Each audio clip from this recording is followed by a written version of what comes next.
Census, RTE और एक teacher का आपस में क्या संबंध है? अगर आपने इस संबंध का पता करना है तो आपको राइट टू एजुकेशन का सेक्शन 27 देखना पड़ेगा। राइट टू एजुकेशन का सेक्शन 27 ये कहता है कि a teacher shall not be employed for any non educational work other than this three. मतलब एक टीचर को आप किसी भी नॉन एजुकेशनल वर्क में नहीं लगा सकते केवल 3 चीज़ों को छोड़ के। पहला सेंसस, दूसरा इलेक्शन और तीसरा डिजास्टर रिलीफ।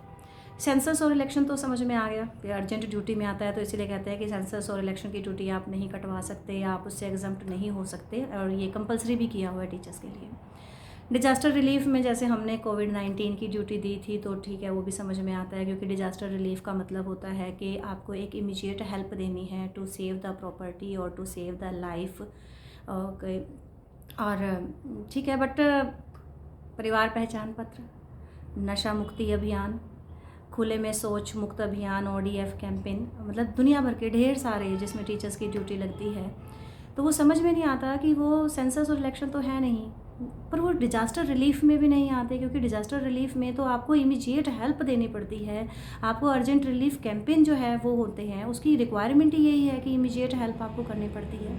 अब ये जो कैंपेन है, जितने भी हैं नशा मुक्ति के, शौच मुक्त के और परिवार पहचान पत्र के, ये किस तरह से डिज़ास्टर रिलीफ में आते हैं, तो ये मेरी समझ से तो बाहर है, पर आप भी ज़रूर सोचिए।